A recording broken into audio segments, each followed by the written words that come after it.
Good morning, I'm Ben. Little video today. I thought whilst I was reading the manual last night that I'd whip the camera out and show you how to adjust the chain on your Yamaha MT09. This is the third generation model, which I've just recently bought.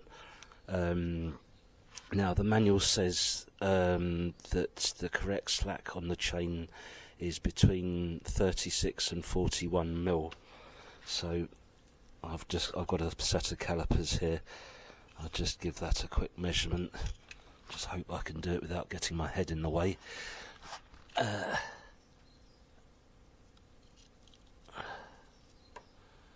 Bear with me a second. So I don't know if you'll be able to see this, but this is the chain guard. You've got to do it from the back of the chain guard, so around this area here. Go on, get up there. That's what she said. Right, that's showing 48 mil, which is above what it should be anyway. The manual does state that if the slack is 46 mil or over, it's way too much. But they actually also say to put some pressure on the chain. Oh, I'm going to have to put the mic down for a minute.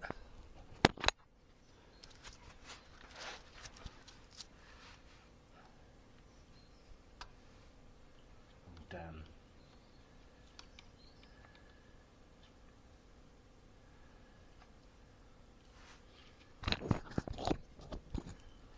And that's reading 57 mil. Whoops.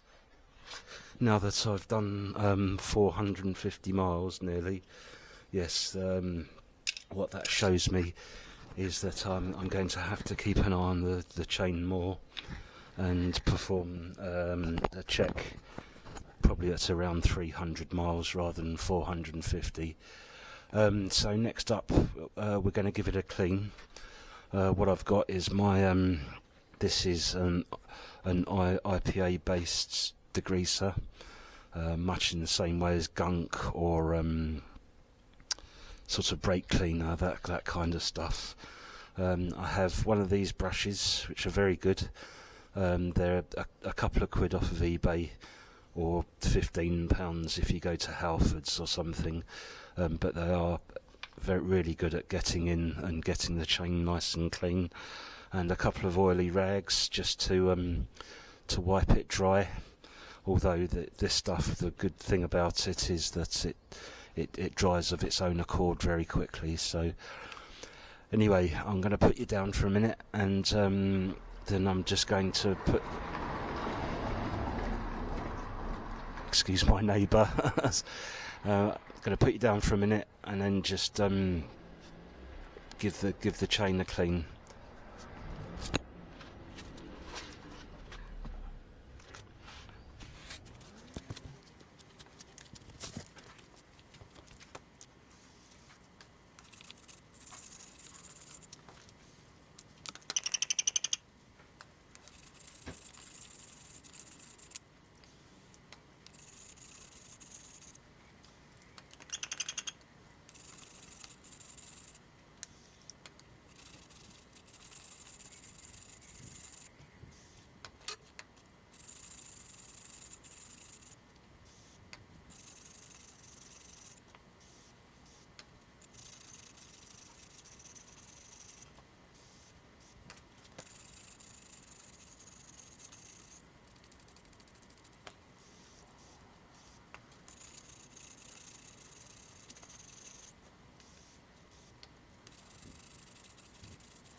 Now the reason I use an IPA based degreaser is because obviously inside the links there are little rubber seals. I'm guessing that the cartridges are filled with grease or something, and you don't want anything too aggressive on those seals, or anything to make them deform, or not deform, what's the word I'm looking for, perish, and that therefore letting all that grease out. So next up, now that I've cleaned the chain, it's time to get the bike off, put it back on its wheel, and get to taking these crash bobbins off, and then we can adjust the chain.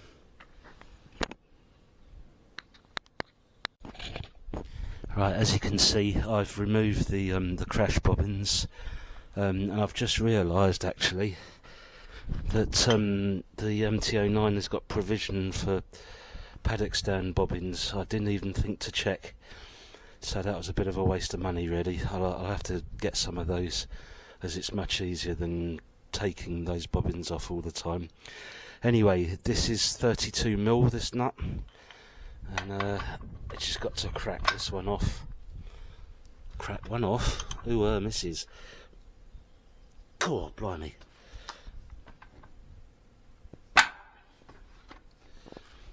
Now it's always best to do this with the bike on the ground, or the adjustment at least, as you'll get a truer figure when you come to adjust the chain. Bear with me one sec, I'm just going to put you down.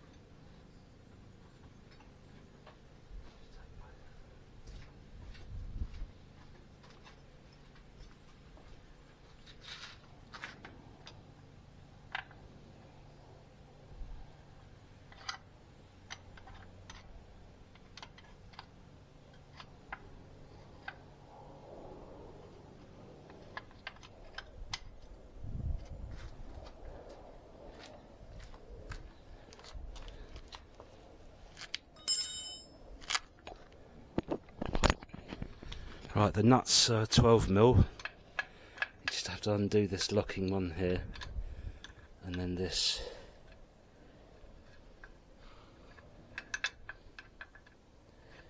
Just ease it back a bit. I'm going to give it about a whole turn, because that's at the moment that slack's 20mm out of spec. So right, that's on the third mark back.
Now, if you're unsure that both sides are the same,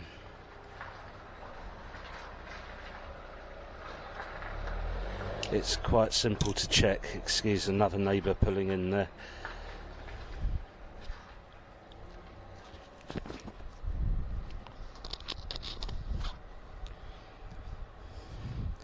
All you have to do is place your calipers, and using the depth gauge, that is 23 mil.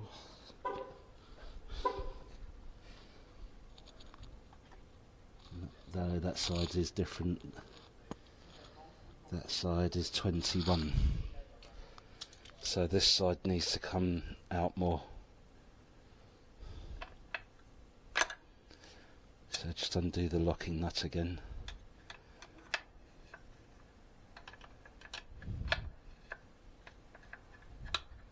Well, it would help if I went the right way. I'm supposed to be showing people what to do.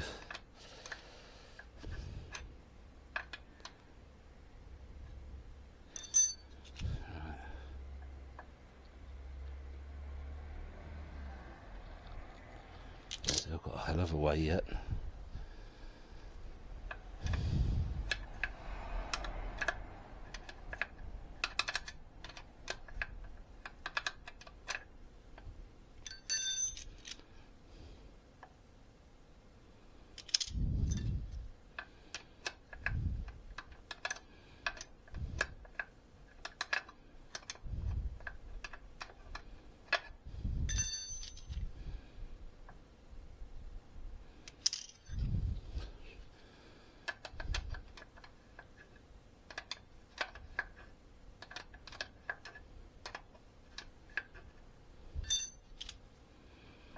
Yeah, do keep checking, because if you get the alignment wrong, then not only will it increase your chain and sprocket wear, but it'll make the bike handle funny as well.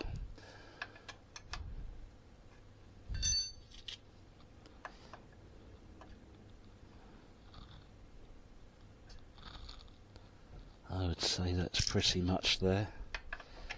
Another half a turn maybe.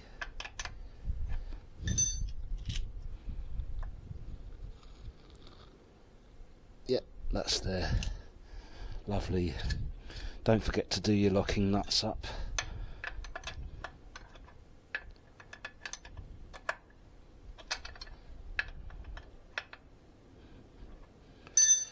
And then obviously the axle nut itself.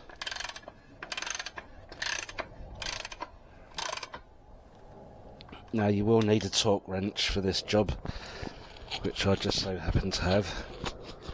Bear with me a sec.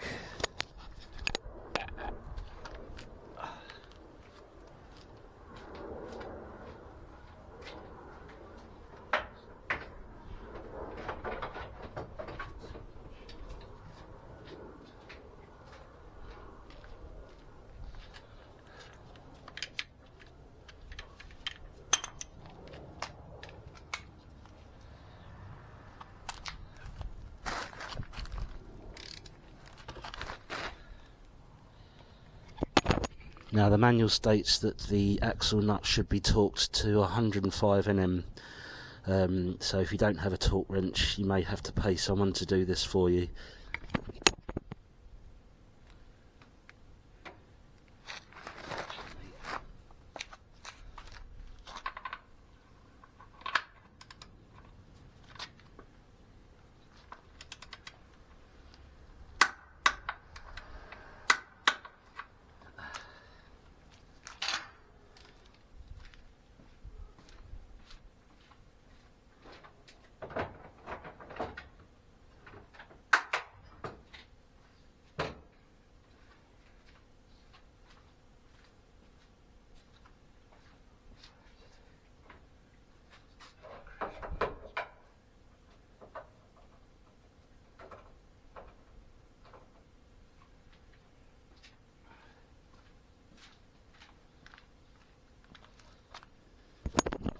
So all that's left to do is to put the crash bungs back on.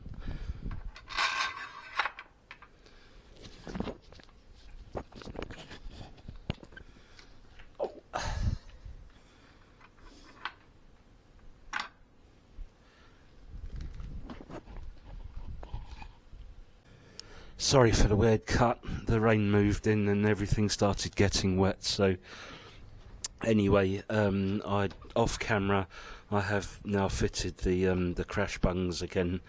I have to say they give you nylock nuts, which is a really silly idea because one side always snags up, and then the other side just kind of winds all the way in, so you end up in a position where you can't actually put these caps back in.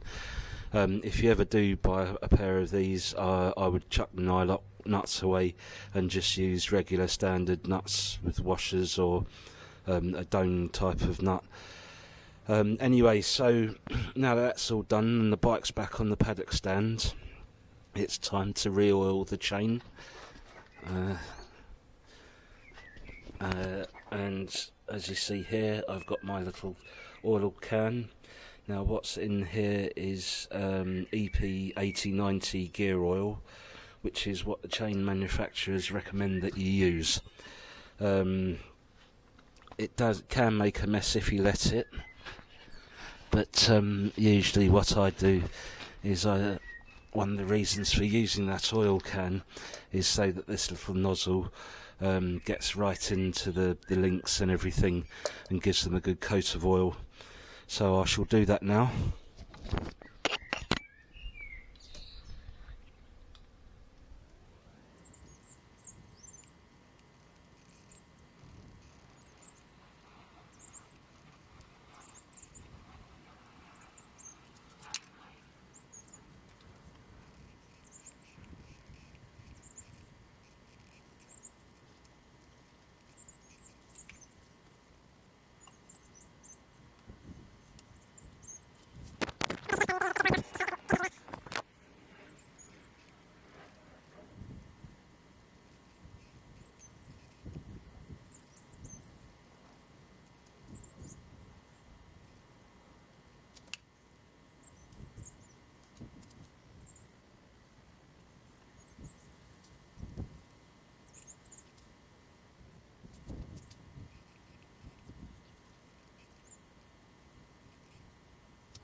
If you use your cloth to wipe over the links on the outsides, both sides as well, this should leave a thin film of oil over them and stop them from going rusty.